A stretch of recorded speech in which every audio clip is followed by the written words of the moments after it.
सकाळी 7:30 ते दुपारी 2:30 वाजेपर्यंत माझी पेशंटची काळजी घेण्याची ड्युटी मी बजावली आणि तिकडेच कपडे चेंज करून आज 6 महिन्याच्या रिपीट ॲनॉमली स्कॅनसाठी मी निघाले होते. दुपारी 2:30 ते संध्याकाळी 6:00 वाजेपर्यंत इतका वेळ मशीनसमोर मी पडून होते. पण मन मात्र देवासमोर उभं होतं. 5व्या महिन्यात डॉक्टरांनी सांगितलं होतं की बाळाचं हृदय पूर्ण क्लिअर दिसत नाहीये, तुम्हाला 6व्या महिन्यातही स्कॅन करावं लागेल. तेव्हापासून मनात कुठंतरी एक भीती घर करून बसली होती. आज प्रत्येक सेकंद जड वाटत होता. स्क्रीनवर छोटंसं धडधडणारं हृदय दिसलं की माझंही धडधड वाढायची. रिपोर्टमध्ये थोडंसं टेन्शनचा भाग आहे, पण बाकी सगळं ठीकच आहे आणि मी त्या देवाचे ठीक या गोष्टीसाठी आभार मानते.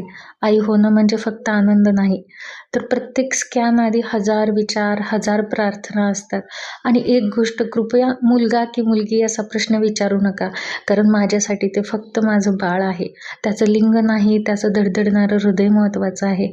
आज पुन्हा एकदा जाणवलं, आईची प्रार्थना कधीच वाया जात नाही. हे रिपोर्ट्स आहेत. धन्यवाद देते मी त्या देवाचं, ज्याने की मला आई होण्याचं भाग्य दिलं.